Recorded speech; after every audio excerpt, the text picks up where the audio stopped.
पुर्तगाल में अगर आपके बायोमेट्रिक हैं, अगर आपने 88 में अपनी फ़ाइल लॉक करवाई हुई है और आपके बायोमेट्रिक आ गए हैं और आपको नहीं पता कि भाई आपने को कौन कौन से डॉक्यूमेंट्स की ज़रूरत पड़ेगी सेफ़ के अंदर, सेफ़ कौन कौन से डॉक्यूमेंट्स आपसे मांगेगी, तो ये वीडियो आपके लिए बड़ी फ़ायदेमंद होने वाली। वीडियो को लास्ट तक लाजमी देखिएगा। इसमें हम बताएंगे आपको कौन कौन से डॉक्यूमेंट्स चाहिए और उस डॉक्यूमेंट्स की क्या इंपॉर्टेंस है। मेरा नाम है शहबाज चीमा, आप देखें मेरा YouTube channel Shahbaz Cheema vlogs. अच्छा जी, जैसे कि नॉर्मल लोगों को पता ही है कि कौन कौन से डॉक्यूमेंट्स रिक्वायर्ड होते हैं जब आप सेफ में जाते हैं। आर्टिकल 88 की बात कर रहे हैं आज।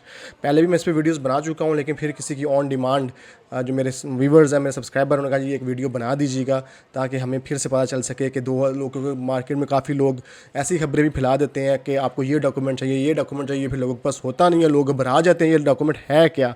अच्छा, आज हम बात करते हैं जी फाइल लॉक जो 88 के अंदर जिन्होंने करवाई हुई है, उन वो जब बायोमेट्रिक पे जाते हैं तो उनको क्या डॉक्यूमेंट्स रिक्वायर्ड होते हैं। फर्स्ट स्टेप पे जो सबसे पहले इनिशियल डॉक्यूमेंट होता है, जैसे आपको पता है पुर्तगाल में एंट्री करते हैं तो उससे बोलते हैं फाइनेंस नंबर हम बनवाते हैं, पर्सनल टैक्स नंबर भी उसे बोला जाता है। दो कंट्रीब्यूशंस होती हैं, दो टैक्स नंबर होते हैं, एक होता है फाइनेंस होता है, एक होता है सोशल सिक्योरिटी।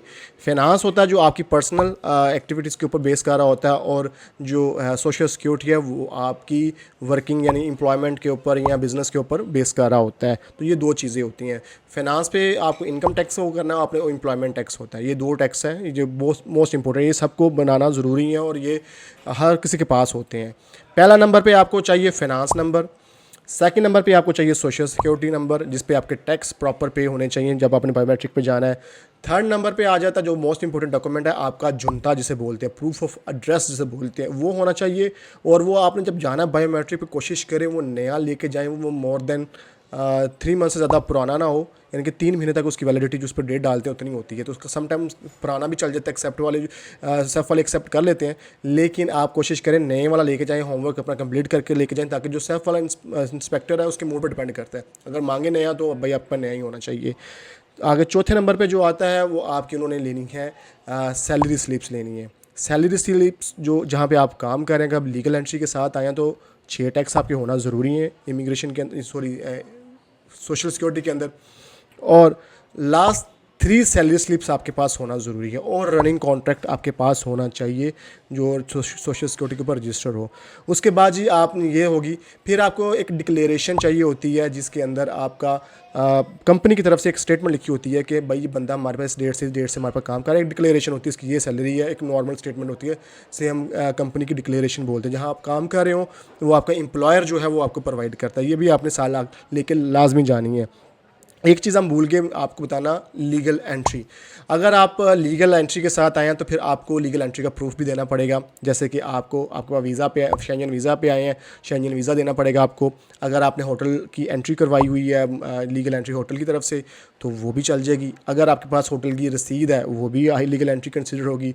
फिर आपको अगर वो भी नहीं है तो फिर बोर्डिंग पास भी चल जाएगा। ये भी ज़रूरी नहीं है कि आपने होटल का बिल और होटल में एंट्री करवानी है। अभी जो नया लॉ के मुताबिक है, अगर वो शेंजन वीज़ा और बोर्डिंग पास है जो आपने लिस्बन के अंदर एंट्री की है, बस टिकट है या कोई भी है, तो आपने वो प्रूफ भी वहाँ पे देना है, और वो वीज़ा भी आपने स्कैन वहाँ पे करवाना है। खैर वो सारे डॉक्यूमेंट्स वहाँ पे स्कैन करते हैं।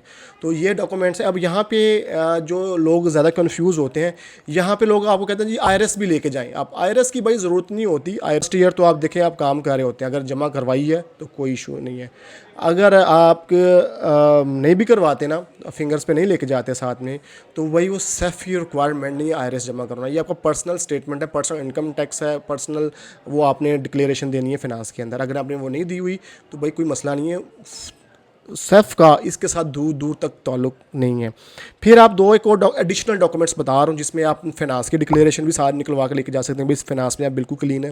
फिर आप सोशल सिक्योरिटी की डिक्लेरेशन भी साथ निकलवा के ले जा सकते हैं कि सोशल सिक्योरिटी एक सर्टिफिकेट होता है, लेटर होता है, और फाइनेंस का भी एक लेटर होता है। उसमें डिक्लेरेशन होती है कि आपकी जो कंट्रीब्यूशन है वो क्लियर है, आप डिफ़ॉल्ट नहीं है हर चीज़।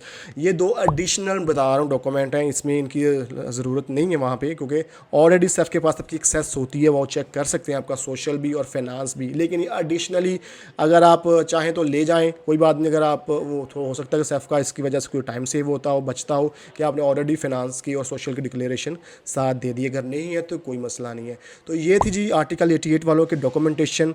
सबसे पहले फिर एक दफ़ा रिपीट कर देते हैं, पासपोर्ट तो आपके पास होना चाहिए, आपके पास ओरिजिनल पासपोर्ट है, आपका फिनांस नंबर है, आपका सोशल सिक्योरिटी नंबर है, आपका बोर्डिंग पास और लीगल एंट्री है, आपकी लास्ट 3 सैलरी स्लिप्स हैं, फिर आपका रनिंग जॉब कॉन्ट्रैक्ट है और एक डिक्लेरेशन है जो आपने ऑनर की तरफ से लेनी है, और जुनता प्रूफ ऑफ एड्रेस जहाँ पे आपने अपना कार्ड रिसीव करना है। तो ये जी कुछ डॉक्यूमेंट्स हैं जो आपको कैरी करने हैं बायोमेट्रिक के टाइम पे। उसके अलावा कोई एडिशनल डॉक्यूमेंट नहीं है। एडिशनल मैंने 2 बता दिए हैं, डिक्लेरेशन फाइनेंस की और डिक्लेरेशन सोशल सिक्योरिटी का लेके जा सकते हैं। अगर आपको ऑनलाइन पोर्टल में एक्सेस है तो वहाँ से भी डाउनलोड कर सकते हैं, नहीं तो आप फाइनेंस में और सोशल में जाके उनसे भी रिक्वेस्ट कर सकते हैं, वो भी आपको निकाल देंगे उसी टाइम। तो बस आपने जाना है, सेफ में जाना है। सेफ में फ़ीस भी डिफरेंट होती है। आपको सब लोग, कुछ लोग कहते हैं आपको फ़ाइन होगा, तो फ़ाइन या डिपेंड करता है कि ये इनका अपना लॉ है जो कुर्सी पे बैठा है उसका। समटाइम किसी ने अपने कोई डॉक्यूमेंट आपने मिस किया हुआ है अपनी फ़ाइल के अंदर, तो उसका 80 यूरो फ़ाइन करते हैं, वरना कई तो नहीं भी करते। जो मेरे जो जानने वाले हैं, जैसे हम भी थे, हमारे भी डॉक्यूमेंट्स में जब हम फाइल लॉक की थी, हमने भी कॉन्ट्रैक्ट कोई नहीं लगाया था, ना जुनता लगाया था, कुछ नहीं लगाया था, ना हमें फ़ाइन हुआ ना कुछ हुआ।